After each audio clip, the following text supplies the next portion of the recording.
Election করতে হইব, সবার আগে লাগা ফোনটা কিনা হিতরে। দিকে কোন তারা চিল্লাইবো না তো কি করবো? অনেকদিন পর আবার টিকটকের সব টুকাই সেলিব্রিটি করে এক লগে দেখে ভালো লাগতেছে। কিরে ডাকি না হিত, কি খবর তোর? তুই তো দাদা অনেক বড় সেলিব্রিটি হয়ে গেছিস গা। সবই আপনার দোয়া গুরু। আর আমি তো এখন অনেক আগে গেছি, কারণ আমি যা করছি তা অন্য কেউ কিন্তু করতে পারে নাই। কি করছিস তুই? আগে খালি টাকি মাছ ধরতাম, এখন লগে শৈল মাছও ধরি। আচ্ছা আগে কাজের কথায় আসি, যে কারণে এই টুকাই সবার আয়োজন। তোমরা সবাই জানো এই সমাজের কেউ আমাকে টিকটকার করে পুষেও না, মারে ধরে রাস্তাঘাটে অপমান করে। তাই আমাকে এমন কিছু করতে হইব যাতে টিকটকার করেও মানুষ সম্মান করে। ঠিক কইছেন গুরু। কিন্তু গুরু আমরা এখন কি করবো? আমরা তো কোনো জায়গায় কোনো কথাও কয়ে পারি না। আমরা কথা কর আগে আমাকে জুতা দিয়ে পাই নাই। এই জন্যই তো আমাকে দরকার ক্ষমতা।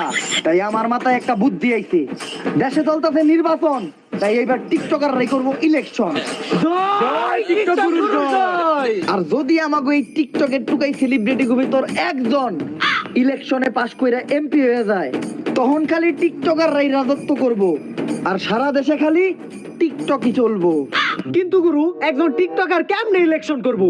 বাংলাদেশে যদি একজন নায়ক ইলেকশন করতে পারে, যদি একজন নায়িকা ইলেকশন করতে পারে, যদি একজন ক্রিকেটার ইলেকশন করতে পারে, তাইলে একটা টিকটকার ইলেকশন করতে পারবো না কেন?